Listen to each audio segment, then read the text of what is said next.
Hello everyone and welcome to this session of Bitcoin mining. My name is Saurabh and I'm part of the Simplilearn team. So let's get started and let's talk about what is Bitcoin mining. So what is Bitcoin? So let's take an example. So there is someone who wants to send 5 Bitcoins to Rachel. Now we will see how this transaction can happen. Now Bitcoin is based on the concept of digital currency. Anyone across the globe can transfer amount in Bitcoin irrespective of the geography from anyone to anyone. So basically you need to just open an account on the Bitcoin network, have some Bitcoins in it, and you can transfer it. Either you can purchase the Bitcoins online through some exchanges, or you can mine it. So once you have Bitcoins in your account, you can transfer it to someone you want whose address you have. Now, do you want to know how this transaction works? Well, this transaction is done by Bitcoin mining. So we will go deep and understand that how the Bitcoin transaction works,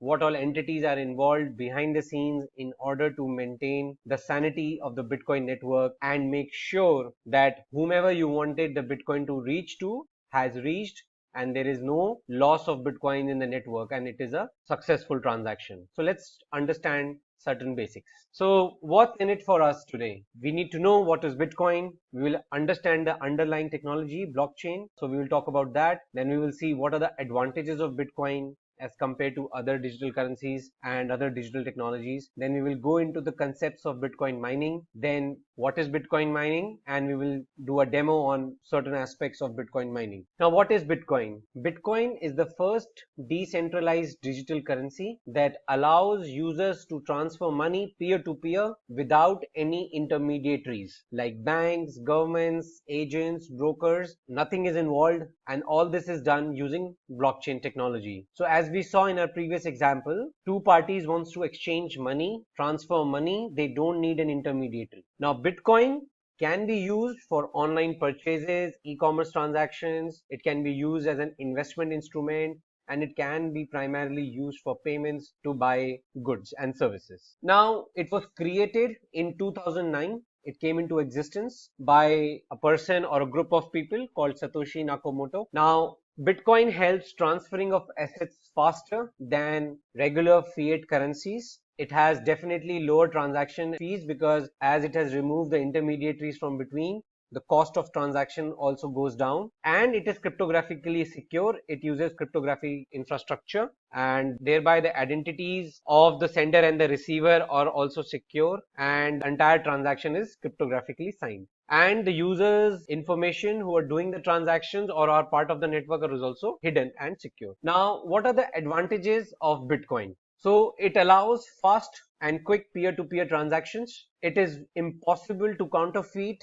or hack the transactions which are running on a Bitcoin network.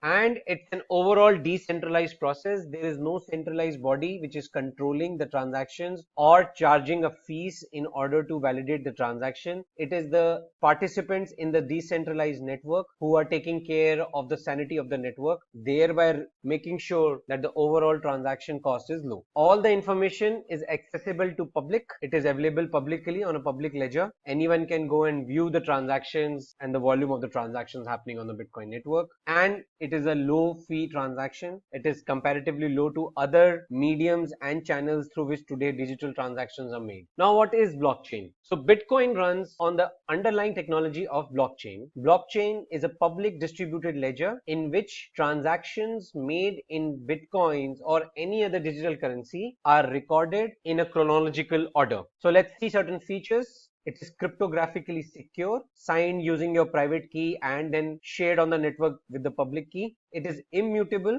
Any record or any transaction added on the blockchain cannot be modified or altered. It is run by a decentralized system. There is no centralized authority or the body, and the transactions are stored in containers, aggregated in containers called blocks. So a block is the smallest unit of a blockchain which records all the transaction. A basic structure of a block is something like this. It has 4 fields. These are the primary attributes of a block. It has something called as previous hash. So the previous hash attribute stores the value of the hash of the previous block, and that's how the blocks are linked to each other. Data, this is the aggregated set of transactions which are included in this block.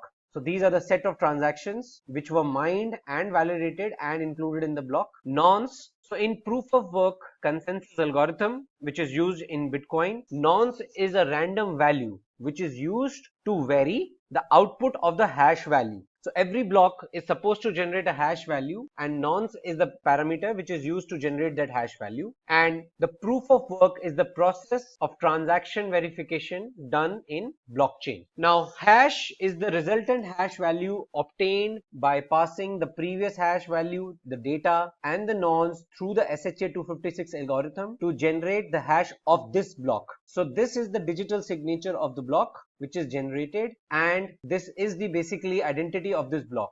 Now SHA-256 is a cryptographic hash algorithm which produces a unique 256-bit alphanumeric hash value for any given input, and that is the unique feature of this cryptographic algorithm. Whatever input you give, it will always produce a 256-bit hash. Now let's understand the concepts of Bitcoin mining. What is Bitcoin mining? Bitcoin mining is the process of verifying Bitcoin transactions and recording them onto the public blockchain ledger. In blockchain, the transactions are verified by Bitcoin users. So basically, the transactions have to be verified by none other than the participants of the network, those who have the required hardware and computing power, and those entities are called miners, so we will be talking about them later. But the point to be highlighted is that there is nothing like a centralized body as in case of legacy transactions where we used to be dependent on a regulatory or governing body or a bank to make our transactions go through. Now in Bitcoin, here any user with mining hardware and internet access can take a part. That kind of computer can be a participant and contribute to the mining community. Process is solved based on a difficult mathematical puzzle called proof of work. So every miner's job is to solve the mathematical puzzle which is called proof of work in order to validate the transaction and earn the reward. And all the miners, as they are competing amongst themselves to mine a particular transaction, the miner who first solves the puzzle gets the reward. Now users trying to solve the puzzle, as I said, are called miners. They are the participants in the network who have the necessary hardware and computing power to do all the transactions, to validate the transactions and validate it. They are called as miners. Now in order to understand Bitcoin mining, we need to understand three major concepts of blockchain. It is based on distributed public ledger. It uses SHA-256 encryption algorithm, and proof of work is the underlying consensus algorithm for Bitcoin mining. So distributed public ledger. A distributed ledger is a record of all transactions maintained in the blockchain network across the globe. In the network, the validations of transaction is done by Bitcoin users called as miners, SHA-256. Now, blockchain prevents unauthorized access by using a hash function called SHA-256 to ensure that the blocks are kept secure. They are digitally signed. Their hash value once generated cannot be altered. Now, SHA-256, it takes an input string of any size and returns a fixed length 256-bit output value, and that is the primary feature of SHA-256 encryption algorithm. You give any input, it will always give you a 256-bit output, and it is a one-way function. You cannot derive the input reversely from the output what you have generated. And third is the proof of work. In blockchain, mining is a process to validate transactions by solving a difficult mathematical puzzle called proof of work. Now, in order to do that, the primary objective of the miner is to determine the nonce value, and that nonce value is that mathematical puzzle that miners require to solve in order to generate a hash which is less than the target defined by the network for a particular block. Now, in the Bitcoin network, users trying to solve mathematical puzzle are called as miners. Now, the puzzle is solved by varying a nonce which produces a hash value lower than a predefined condition which is called as the target. Miners verify the transactions and add the block to the blockchain when confirmed and verified. As of today, the miners who solve the puzzle gets a reward of 12.5 bitcoins. Now, once a block is added to the blockchain, the bitcoins associated with the transactions can be spent. So once the block is validated, then the transfer of bitcoins associated with the transactions aggregated in the block, the transfers are made then from one account to the another. Now, in order to generate the hash, let's see, you use the SHA-256 hashing algorithm. You define the hash value. If it is less than the defined condition, the target, then the puzzle is deemed to be solved. And if not, then you keep on incrementing nonce value and you repeat the SHA-256 hashing function, passing on to the nonce value, and you generate the hash value again, and you keep doing this process till the time you get the hash value which is less than the target. Now let's take an example. So for example, Beyonce wants to share 10 Bitcoin with Jennifer. Now in order to do that, what will be the steps? So Beyonce's transaction data is shared with Bitcoin users, the miners, from the memory pool. The transaction goes and sits in a memory pool of unmined transactions. So in a memory pool, set of unmined or unconfirmed transactions wait until they are verified and included in a new block.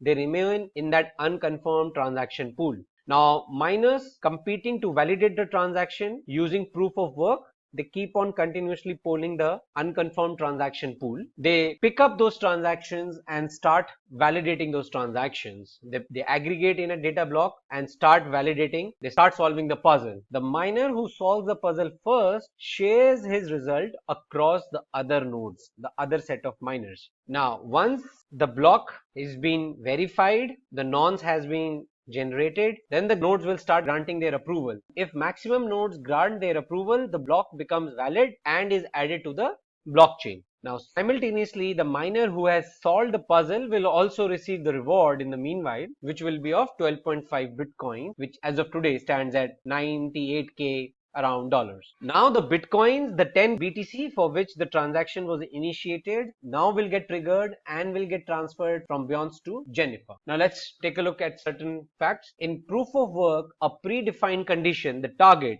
is adjusted for every 2016 block, which is approximately every 14 days. And an average time to mine a block is 10 minutes. So basically, the target keeps automatically adjusting itself to keep the block generation within the 10-minute time frame. So this is the representation. So in order to keep the time frame for block generation within 10 minutes, the target keeps on adjusting itself. Now, the difficulty of the puzzle changes, the target changes depending on the time it takes to mine a block. So this is how a difficulty of a block is being generated. It is the hash target of the first block divided by the hash target of the current block. So this is the difficulty which is being changed after every 2016 blocks. So basically it is very hard to generate the proof of work, but it is very easy to verify by the miners. So once you have solved the puzzle and you have broadcasted that yes, you have earned, you have validated a record, you have determined the puzzle, for other miners it is very easy to verify what you have done. And once they give their consensus, the majority, then the block gets validated and gets added to the blockchain. Now since the difficulty depends on the hash target, its value keep on changing after every 2016 block, as I said. And as you can see, in due course, from the day of inception of Bitcoin in 2009 till today, difficulty has increased exponentially and it has been increasing, and thereby the entire effort of mining and the computing power is also increasing. So as of what was the resources which were required to do mining in 2009, you require more hashing power, more computing power in order to do the mining today. Now, what if someone tries to hack the data? So let's see. Blockchain is a chain of blocks, ABC. Now each block has solved a puzzle and generated a hash value of its own, which is its identifier. Now, suppose a person tries to tamper a block, the block B, and tries to change the data, which is aggregated in the block. So if the data of the block will change, the hash value, which is the digital signature of the block, will also change. Thereby, it will corrupt the chain which is subsequent to it. Basically, the blocks ahead of block B will all get delinked because the previous hash value of block C will not remain valid. So in order for the hacker to make the entire blockchain valid for the block B which he has changed, he has to change the hash value of all the blocks ahead of block B, which will require huge amount of computing power, which will be next to impossible. So as you see, the results in the following block being invalid. So with this whole thing, the blockchain is making sure that the entire sequence remains non-hackable and prevent data modification. Now let's see what are the underlying hardware requirements for Bitcoin mining and how the hardware has evolved. So in the early days, miners used to solve the puzzles using regular processors, the controlling processor unit CPUs. Now, but it used to take a lot of time for mining, though the difficulty levels were low, but still it used to take a lot of time. Now, as I said, the difficulties level keep on changing and growing. So the miners also had to increase the processing power. So they discovered that graphical processing units, GPUs, proved to be more efficient than regular CPUs. So, but this also had a drawback of consumption of electricity. So any miner who has to calculate the return on investment on the hardware, he also has to accommodate the cost of electricity and other resources which are going in order to do the mining. So finally, as of today, they are using a hardware called ASIC, Application Specific Integrated Circuit, which was specifically introduced for mining, which consumes less power and has a higher computing power and a better hardware for mining. So miners are profitable when their cost of resources to mine one block is less than the price of the reward they receive. So definitely they have to have the investment less than the reward what they earn. So as of today in blockchain, miners use their resources to verify a transaction. They each time a block is mined, new bitcoins are created in the network. So the Bitcoin total supply is limited. It is at $21 million. Approximately 21 million Bitcoin are in supply. 17 to 18 million Bitcoins have already been mined. So only 3 to 4 million are left. As of today, a reward of 12.5 Bitcoin is given to the miner on doing the transaction verification, but the Bitcoin mining reward goes by the halving principle. The reward given to a miner is halved every 210,000 blocks, which is approximately every 4 years. So then after that threshold is reached, the Bitcoin reward will go down to 6.25 Bitcoins. So let's take an example of a lottery ticket where your chances of winning is difficult. So we are talking about what is Bitcoin mining pool. Your chances of winning the lottery is difficult, but in a community, if individuals buy multiple lottery tickets and pool their tickets together, then this will increase their probability and chances of winning more. So suppose you won the lottery, then based on the contribution, the reward is distributed among all the participants. Bitcoin mining pool is a similar thing. It's a process where multiple nodes share their resources together to mine a block. Now when a block is solved, the miners split the reward equally based on the amount of processing power they have invested. So it takes the pool members to generate a final hash value. Then it checks how much amount of work was contributed by each pool member. And as a result, the Bitcoin reward gets distributed proportionally amongst the participants. Now let's take a look at a demo on how can you see what is the Bitcoin reward. Now this is an actual block of the Bitcoin network. As you can see, this is a block and this is the block reward, 12.5 Bitcoin. So this was a block which was mined. This is the block number and these are the set of transactions which were part of this block. Now once this block was mined by the miner, all these transactions then be done. These are the transfers of Bitcoin from one account to the other. This is the nonce which was generated by the miner or the mining pool in order to mine the block. And these are the other attributes.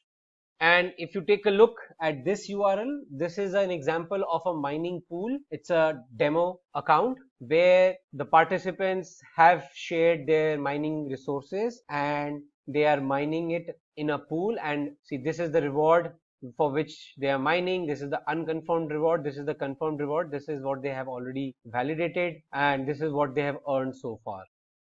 So these are the hash. These are the block numbers which they have mined. So what are the key takeaways today? We learned about what is Bitcoin, what is blockchain, the underlying technology of Bitcoin, what are the concepts of Bitcoin mining, how can you do Bitcoin mining, and the demo on Bitcoin mining. I hope you all had a great session and I'll meet you in my next session. Thank you. Hi there, if you like this video, subscribe to the Simplilearn YouTube channel and click here to watch similar videos. To nerd up and get certified, click here.